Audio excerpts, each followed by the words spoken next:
미국 연방준비제도가 기준금리를 또 내렸습니다. 불안한 정세에 대한 보험 차원이라는 설명인데 이주열 한국은행 총재는 미국이 금리를 더 내릴 가능성도 있다고 말했습니다. 우리나라 임대사업자 상위 30명이 보유한 임대주택이 약 11,000채에 달하는 것으로 나타났습니다. 1인당 평균 367채를 가진 셈입니다. 전국의 DLF 피해자들이 오늘 오전 우리은행 지점을 찾아 항의 시위를 벌였습니다. 60%에 달하는 DLF 손실률에 피해자들은 원금만이라도 돌려받고 싶다며 눈물을 흘렸습니다. 두산중공업이 전량 수입에 의존해온 LNG 발전용 가스터빈 개발에 성공했습니다. 이로써 우리나라는 세계에서 5번째로 가스터빈 독자 모델 보유국 명단에 그 이름을 올렸습니다. 센 뉴스 플러스 출발합니다.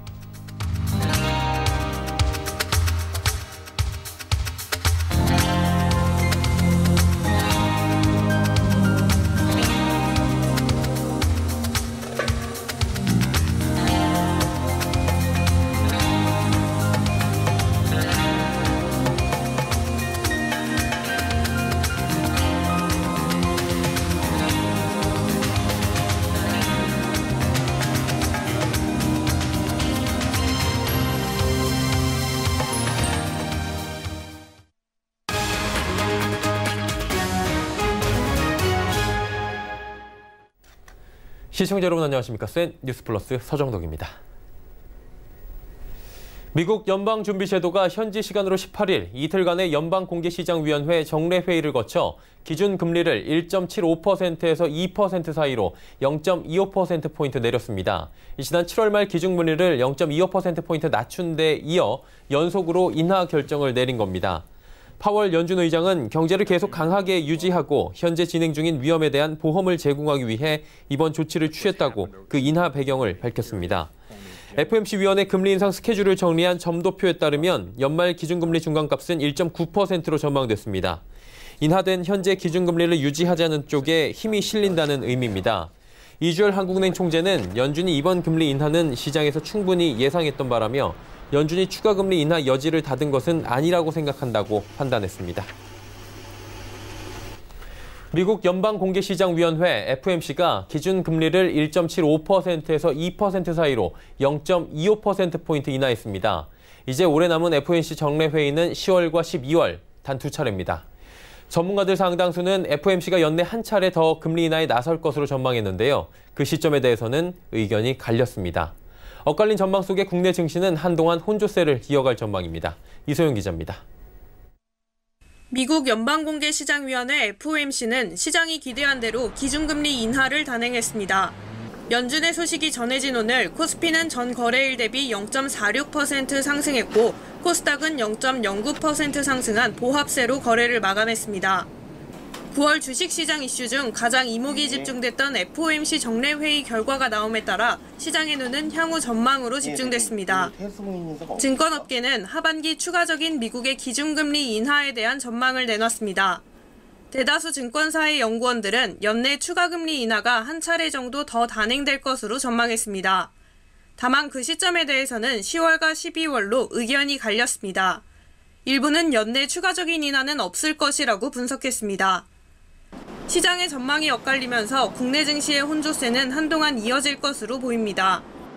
특히 오는 10월로 예정된 미중 무역 협상에서 스몰딜이 나올 경우 미국의 추가적인 금리 인하 가능성이 더욱 낮아질 수 있어 관심이 주목됩니다. 국내 기업 실적에 따른 흐름 전망도 나왔습니다. 전문가들은 국내 기업들의 3분기 실적이 전분기 대비 15% 개선된 점은 긍정적이지만 글로벌 교역량 감소 등 거시 지표는 여전히 불안정한 수준이라는 점에서 배당주 등 안정적인 투자 전략이 필요하다고 말했습니다.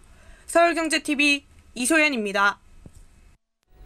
600채에 달하는 임대주택을 굴리는 개인 임대사업자가 있다면 믿어지십니까? 국회 국토교통위원회 소속 정동영 의원이 발표한 자료에 따르면 우리나라 임대사업자 상위 30명이 보유한 임대주택은 총 11,029채로 1인당 평균 367채를 보유한 것으로 나타났습니다. 수백 채의 집을 독과점한 사람들에게 각종 세제 혜택을 주는 게 맞느냐는 지적도 나옵니다. 보도에 이하라 기자입니다. 임대사업자 30명이 보유한 주택이 11,000여 채에 달하는 것으로 나타났습니다. 전국 임대사업자의 3분의 1은 서울에, 서울 임대사업자 중 3분의 1은 강남, 서초, 송파, 이른바 강남 3구에 몰려 있었습니다. 임대사업자는 개인 사업자와 법인 사업자로 나뉩니다. 이 자료는 개인 사업자만 포함됐기 때문에 법인을 내고 임대 중인 사업자의 보유분까지 포함하면 독점주택은 훨씬 더 많을 것으로 추정됩니다. 서울 강서구에 거주하는 40대 임대사업자는 최다 594채를 임대주택으로 등록했습니다.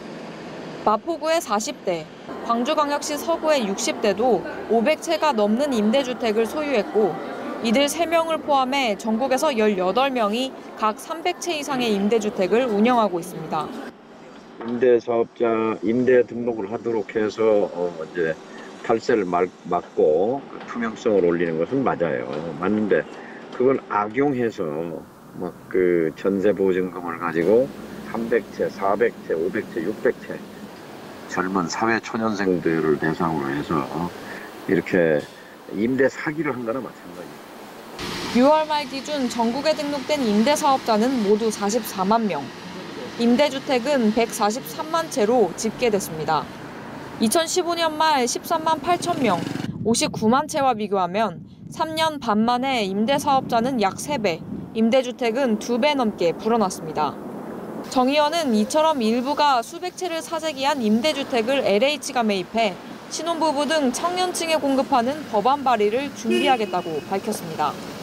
서울경제TV 이하라입니다. 올해 들어 우리은행이 판매한 DLF 상품의 첫 번째 만기일인 오늘 전국의 DLF 피해자들이 은행 지점을 찾아 항의 시위를 벌였습니다. 현장은 피해자들의 울분과 오열로 가득했다고 합니다. 그 시위 현장에 고현정 기자가 다녀왔습니다. 만기를 맞은 DLF 피해자들이 이른 아침부터 은행을 찾아 울분을 토합니다. 오늘 만기된 DLF의 손실률은 원금의 60% 수준입니다. 이자도 필요 없습니다. 원금만 돌려주십시오. 원금만 돌려주세요. 이럴 줄은 꿈에도 몰랐습니다. 꿈에도 몰랐습니다. 서명하고 사인하고 1분 만에 다 끝났어요. 그 사람을 믿었습니다. 믿었다고요. 전국 각지에서 KTX를 타고 이곳 경기도 성남시 위례지점으로 찾아온 피해자도 있습니다. 저는 울산에서 왔어요. 저는 금액이 1억 3천인데 저는 우리은행에 통장수 없을 뿐더러 한 번도 거래도 안 했는데 저는 한 번도 없어요. 주식도 안 하고 포스터도 안 하고. 눈물을 터뜨린 피해자들은 바닥에 주저앉고 담당자와의 대화를 요구하며 굳게 닫힌 문을 흔들어 봅니다. 피해자들은 은행 직원이 대신 서명했고 기초 서류조차 문제가 되고 나서야 받았다며 불완전 판매를 주장했습니다. 통장을 받았어요. 아무것도 못 받았고 2일 터지고 난 다음에 이거 받았어요. 이거 뭔지도 몰랐어요. 어떻게 이런 걸 체크를 자기가 해요. 어떻게 이런 거를. 현장은 피해자들과 경찰, 취재진이 섞여 아수라장이 됐습니다. 피해자들은 직접 피해자 대책위원회를 꾸리고 함께 대응해 나간다는 방침입니다. 서울경제TV 고현정입니다.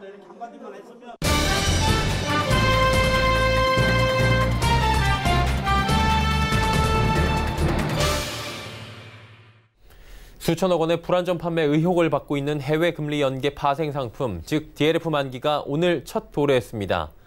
78억 원의 고객 손실이 확정이 된 겁니다. 전국에서 모인 피해자들이 은행을 찾아 시위를 벌였고 당국은 피해자 배상을 위해 다음 달 분쟁 조정위를 가동할 계획입니다. 올 연말까지 1,000억 원이 넘는 금액의 만기가 도래할 예정이어서 고객 피해는 더욱더 커질 것으로 보입니다. 오늘 현장 분위기와 또 앞으로 고객들이 어떻게 배상을 받을 수 있는지 자세히 알아보도록 하겠습니다. 고현정 기자와 함께합니다. 어서 오세요. 안녕하세요. 만기일 첫날이었습니다. 전국에서 많은 사건이 발생했을 것 같은데 어떤 일들이 구체적으로 벌어졌습니까? 네, 일단 오늘 아침 9시부터 거의 3-4시간에 걸쳐서 우리은행 그 위례 지점 같은 경우에는 완전히 아수라장이었습니다. 이 지점이 해당 상품을 좀 많이 판 곳으로 알려지면서 피해자들이 항의 방문에 나선 건데요. 오늘 만기를 맞은 피해자분들을 포함해서 약 40명 정도가 피켓과 그 판넬을 들고 불만을 표시했습니다. 이제 1억 원을 투자했는데 오늘 이제 완전히 2,500만 원가량만 가져가는 게 확정이 된 상황이다 보니까 이제 고성이 오고 가고 그리고 눈물을 쏟는 피해자들도 많았습니다. 잠시 피해자 얘기 들어보겠습니다. 왜냐면 우리 다 나이 60 넘은 사람들이 원금 손실 나는데 100% 손실 나는데 그거 들어갈 사람이 어디 있어요? 대한민국 어떤 사람이? 아무도 없죠. 아무도 없죠, 당연히.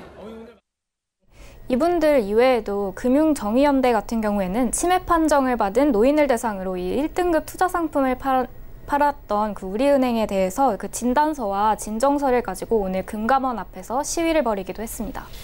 예, 피해자들의 답답함을 현장에서 고 기자가 직접 느끼고 왔고요. 저희도 직접 느껴보지 못했지만 화면을 통해서 고스란히 전해지고 있는 상황입니다. 어젯밤 전국 피해자들이 서울역 인근에 모여서 대책위원회를 직접 꾸몄다고 하더라고요. 네, 그렇습니다. 이번 사태가 발생한 직후에 진짜 그 자신이 DLF 피해자임을 증명을 하면 들어갈 수 있는 그런 카카오톡 단톡방이 있었는데 이게 그 시초가 됐습니다. 이제 우리은행이 현재 김앤장을, 하나은행이 율촌 등 대형 로펌으로 지금 이제 선임을 하고 있는데 이거에 대비해서 피해자들도 직접 적극적으로 대응하겠다는 뜻을 내비친 겁니다. 네. 피해자들의 가장 큰 관심은 지금 원금 손실이 낮고요. 이 부분에 대해서 불안전 판매다 여러 가지 얘기들이 있고 어떻게 하면 보상을 받을 수 있느냐 이 부분인 것 같습니다. 금감원 분쟁조정위가 다음 달 가동되는데 배상이 어떻게 결정되는지 궁금하고요. 통상적으로 분쟁이 열린 뒤에 배상까지 걸리는 시간도 궁금합니다. 네, 제가 듣기로는 이제 금감원은 대표적인 유형을 A, B, C, D 이런 식으로 나눠서 그 유형별로 배상 비율을 정해서 발표를 할 예정인데요. 아마도 투자 경험이나 연령 또는 불안전 판매 그 수준에 따라서 이 유형을 분류할 걸로 보입니다. 그래서 이 유형 발표 자체는 10월쯤에 이뤄질 것으로 보이고요. 이 피해 유형 중 하나로 이제 본인이 확정이 되면 빠르면 2, 3일 이내에 은행으로부터 배상금을 받을 수 있습니다. 그런데 이제 이때는 반드시 만기가 지나서 손실이 완전히 확정이 된 상태여야지 받을 수 있게 되고요. 또 피해 유형에 대한 견해 차이가 있을 때는 수개월까지 지연이 될 수 있습니다. 그러니까 한마디로 개개인이 이게 또 들어간 시점이나 상품에 따라 다 다를 수 있는 건데 이게 어떤 포괄적 케이스로 처리를 한다는 거잖아요. 그러다 보니까 개별 피해자의 입증 능력이 더 중요해질 것 같습니다. 네, 맞습니다. 입증 과정에서 은행 측에서 이견을 제기하거나 이런 식이 되면은 그 분쟁 조정 과정이 수개월까지 길어질 수 있는 건데요. 그런데 여기서 중요한 거는 민사나 형사소송을 먼저 제기를 하신 경우에는 분조위에 신청을 하더라도 채택이 되지 않습니다. 그래서 이 분조위를 마치거나 아니면 이걸 신청하지 않고 아예 소송으로 가실 수 있는데 이런 경우에는 불안전 판매를 넘어서 완전히 아예 사기까지 원천 무효를 다툴 수 있다는 특징이 있습니다. 네. 이 사건과 비슷한 게 이제 2013년도에 동양그룹의 CP 사태가 있었습니다. 이게 아직까지 결정이 안 나온 것 같은데 비교해 보면 무엇이 같고 무엇이 다른지가 좀 나올 것 같은데 어떻습니까? 네, 이 동양 사태와 이 DLF가 같은 점이 고령의 그 투자자들이 피해를 봤다는 점입니다. 보통 금감원은 그동안 불안전 판매가 인정이 되면 20-30% 정도의 그 손해액의 20-30%를 배상하라는 권고를 해왔는데요. 2013년 동양 사태 같은 경우에도 20에서 40% 수준으로 정하고 그 대신에 투자 경험이 아예 없거나 고령이신 분들의 경우에 한해서는 최대 70%까지 받아갈 수 있도록 했습니다. 근데 이번에 이 DLF 상품이 그 사모펀드 형태이긴 하지만 은행에서 팔렸다는 점과 사실상 공모 형태로 팔렸다는 점이 반영이 된다면 이제 그간의 사례 중에서는 동양 사태와 가장 유사한 결론이 나오지 않을까 하는 생각이 듭니다. 네, 좀 지켜봐야 될 것 같은데 DLF 상품 같은 경우에는 사실 국채 금리에 우량 국채에 지금 투자를 하기 때문에 안전하다라는 얘기가 나온 거잖아요. 앞으로 이제 1,000억 원이 넘는 상품에 대한 만기가 도래를 하는데 국제 금리 향방이 굉장히 또 좌지우지가 될 것 같아요. 어떻게 되는 겁니까, 이 부분은? 네, 최근 들어서 독일 국채 금리가 소폭 반등하긴 그렇죠. 했지만 여전히 낮은 상태입니다. 세계적으로 금리 하락기에 접어들었고 앞으로 당분간은 이 추세가 계속될 거기 때문에 전망이 그렇게 밝진 않은데요. 또 미국도 마이너스 금리까지 오늘 언급을 하는 그런 분위기이기 때문입니다. 때문에 특정 국가의 금리가 짧은 시간 안에 급격히 반등한다 이렇게 보기는 어려운 상태입니다. 네. 민병두 정무위원장 등 국회 정무위원회 위원들도 이 DLF 사태에 큰 관심을 갖고 있다고 합니다. 다가오는 국정감사에서도 주된 화두가 될 것으로 보이는데 잘들 다뤄주시기를 저희도 함께 바라보도록 하겠습니다. 오늘 말씀 잘 들었습니다. 감사합니다.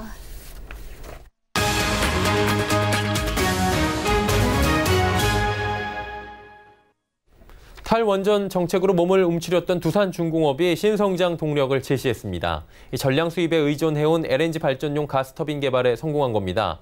이로써 우리나라는 세계에서 5번째로 가스터빈 독자 모델 보유국에 그 이름을 올렸습니다. 정세미 기자입니다. 두산중공업이 국내 최초로 개발에 성공한 발전용 대형 가스터빈입니다. 정부는 지난 2013년 가스터빈의 국산화를 목표로 두산중공업을 중심으로 13개의 중소기업 등이 개발에 돌입했습니다. 연내 성능시험까지 마무리되면 우리나라는 미국과 독일, 일본, 이탈리아에 이어 이 기술을 보유한 5번째 나라가 됩니다. 발전용 대형 가스터빈은 기계공학의 꽃이라 불릴 정도로 소재와 열 처리, 정밀 가공 등 다양한 분야에서 초고도의 기술을 필요로 합니다. 자체로 개발한 환경 친화적인 저낙스 연소기 등이 장착되어 있습니다. 현재 국내 발전소에서 운영되고 있는 가스터빈은 총 149기.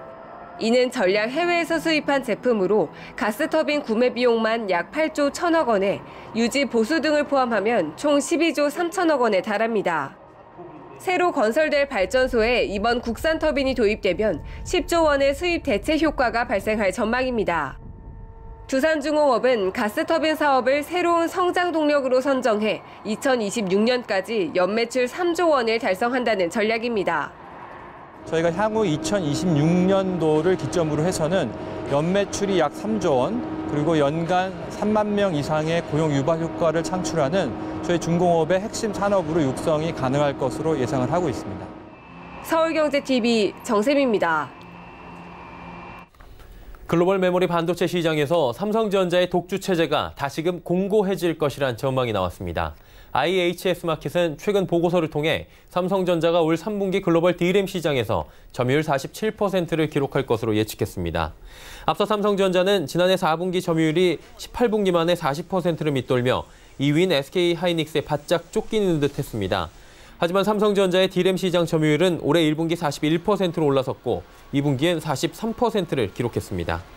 반면 SK하이닉스는 올 들어 점유율이 1분기 30%, 2분기 28%로 떨어졌고 3분기엔 27%에 그칠 것으로 전망됐습니다. 온라인 중심으로 유통 환경이 변화되며 이에 대응하지 못하는 소상공인이 상당합니다. 이 같은 어려움을 겪는 소상공인 지원을 위해 중소벤처기업부와 네이버가 손을 잡았는데요.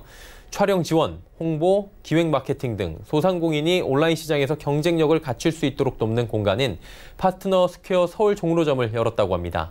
이를 통해 소상공인의 온라인 활로 모색에 나선다는 계획입니다. 현장에 김혜영 기자가 다녀왔습니다. 카메라부터 조명, 각종 촬영 장비가 갖춰진 스튜디오. 파티 컨셉 등 다양한 배경에서 자유롭게 촬영할 수 있는 공간이 갖춰져 있습니다. 이는 온라인 진출을 희망하는 소상공인에게 1인 미디어 영상 제작을 위한 스튜디오와 촬영 장비 등을 제공하는 파트너 스퀘어 서울 종로점입니다.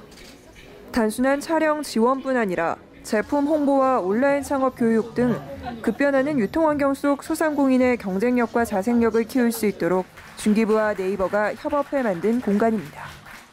이 소상공인들이 처해 있는 가장 힘든 일이 무엇인가 하고 이제 쭉 그동안에 저희가 나름대로 조사를 해보니까 변화하는 사회 환경, 다시 말하면 온라인 쇼핑으로 이제 많은 그 구매자들이 옮겨가는 부분을 전통적 그 상점에서 따라가지 못하는 일, 이런 것들을 너무 힘들어하고 온라인 판매 지원, 그리고 스마트 상점의 활성화, 이것이 이제 저희가 중소벤처기업부의 소상공인과 자영업자들을 위해서 집중적으로 내놓은 대안입니다. 네이버는 올해 파트너 스퀘어 2곳을 추가로 열고 중기부는 파트너 스퀘어의 교육 프로그램 지원에 나섭니다. 소상공인을 위한 방송 프로그램 제작과 온라인 판로, 홍보도 서로 돕는 등 민관의 상생 모범 사례를 만들어간다는 계획입니다.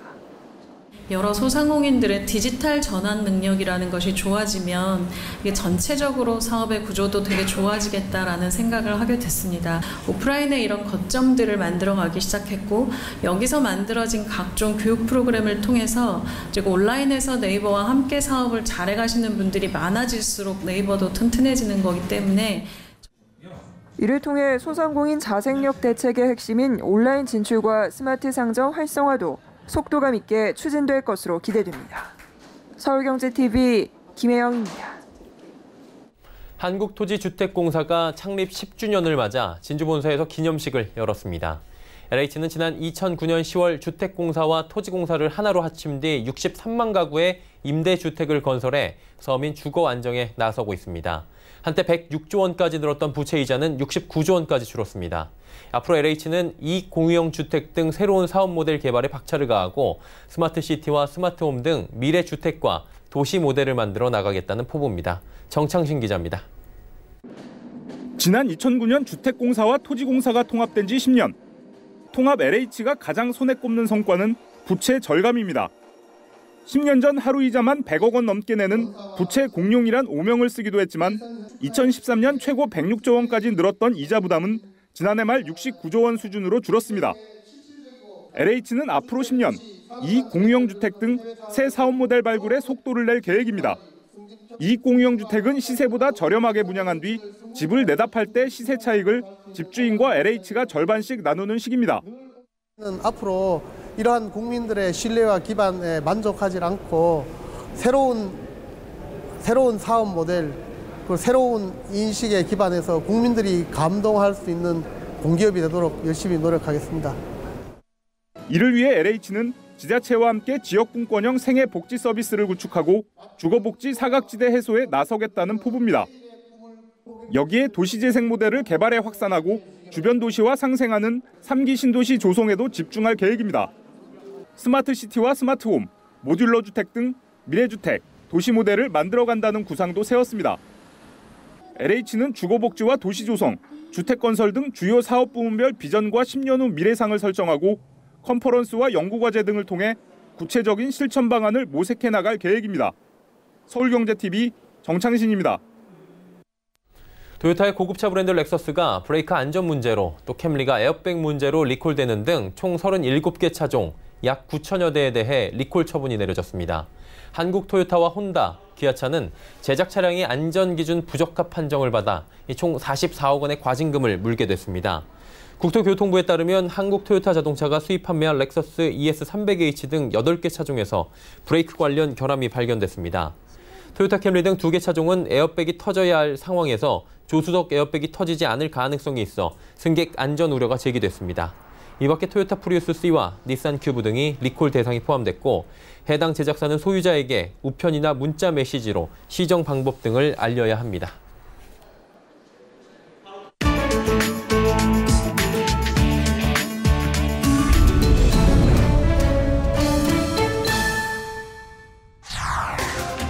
호주의 시드니 해안에서 서핑을 즐기는 사람에게 거대한 상어가 접근하는 아슬아슬한 장면이 드론에 의해 포착됐습니다.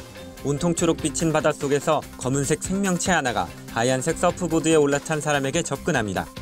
이 검은 생명체는 바다 최강 포식자인 상어로 길이 3m가 넘는 것으로 추정됩니다. 다행히 상어는 서퍼에게 접근하는 것을 멈추고 다시 바다 깊은 쪽으로 방향을 틀었습니다. 당시 드론을 조종하고 있던 남성이 소리를 질러 서퍼에게 위험을 알렸고 갑작스럽게 방향을 트는 서프보드에 상어가 놀라면서 위험한 순간을 넘겼습니다. 터키 이스탄불의 한 화학 공장에서 금속 덩어리를 하늘로 날려버릴 정도의 강한 폭발이 일어났습니다. 파편이 하늘에서 떨어져 사람들이 공포에 질려 달아나는 모습이 현장을 취재하던 현지 방송사 카메라에 고스란히 담겼습니다. 이스탄불 주지사는 성명을 통해 탱크가 폭발한 후 소방관 2명이 다쳤고 공장 화재로 7명이 중독됐다고 밝혔습니다. 이번 사고는 화학 공장에 불이 난 후 소방관들이 화염을 진압하기 위해 안간힘을 썼지만 열기에 저장 탱크가 폭발하면서 벌어졌습니다. 2022년 베이징 동계올림픽의 마스코트 빙둔둔의 모습이 공개됐습니다. 국제 행사를 앞둔 중국의 선택은 역시 자국의 상징적인 동물인 판다였습니다. 빙둔둔은 판다가 얼음 옷을 입고 있는 형태로 얼음을 뜻하는 빙과 중국에서 아이들의 애칭으로 흔히 쓰이는 둔둔을 합해 이름 지어졌습니다. 빙둔둔의 얼굴을 둘러싼 색색빛의 띠는 국가 스피드 스케이팅 경기장의 외관에서 영감을 얻었으며 중국이 내세우는 5G 기술을 상징하기도 합니다. 한편 중국은 동계장애인 올림픽의 마스코트 쇠룽룽도 빙둔둔과 함께 선보였습니다. 멕시코 정부의 요청에도 불구하고 프랑스 경매업체가 옛 멕시코 지역 유물들에 대한 경매를 강행했습니다. 이번 경매에서는 화산암으로 새겨진 아스테카 문명의 조각상이 감정가보다 5배 많은 37만 7천 유로, 우리 돈으로 약 5억 원에 낙찰되는 등 경매 판매액이 총 120만 유로에 달했습니다. 경매장 밖에는 멕시코의 프랑스 주재 대사가 직접 찾아와 미술품의 정당한 소유주는 멕시코라고 강조했습니다. 앞서 멕시코 정부는 이번 경매를 앞두고 유물 120여 점 중 95점이 멕시코에 반환돼야 할 문화재라며 경매 중단을 요청했습니다. 멕시코 정부는 이번 경매가 국제법을 위반한 것이라며 다양한 대응책을 준비하겠다고 밝혔습니다. 브라질 원주민 카야포족 지도자 라오니 메투크릴의 족장이 2020년도 노벨 평화상 후보로 추천됐습니다. 아마존이 최악의 산불에 시달리는 가운데 평생을 아마존 열대우림 보호에 헌신한 공로를 인정받은 겁니다. 브라질 인류학자 및 환경운동가들이 속한 다르시 히베이루 재단은 라오니를 노르웨이 노벨위원회의 평화상 후보로 공식 추천했습니다. 토니 로타 재단 대변인은 라오니 족장은 아마존의 자연과 원주민들의 권리를 지키기 위한 투쟁에 살아있는 상징이라며 그는 기후변화로 크게 위협받는 지구의 생존에 몸바쳐왔다고 추천 이유를 밝혔습니다. 라오니는 1980년대 영국 출신의 세계적인 가수 스팅과 세계를 돌며 자연보호에 동참할 것을 호소해 주목을 받았던 인물입니다.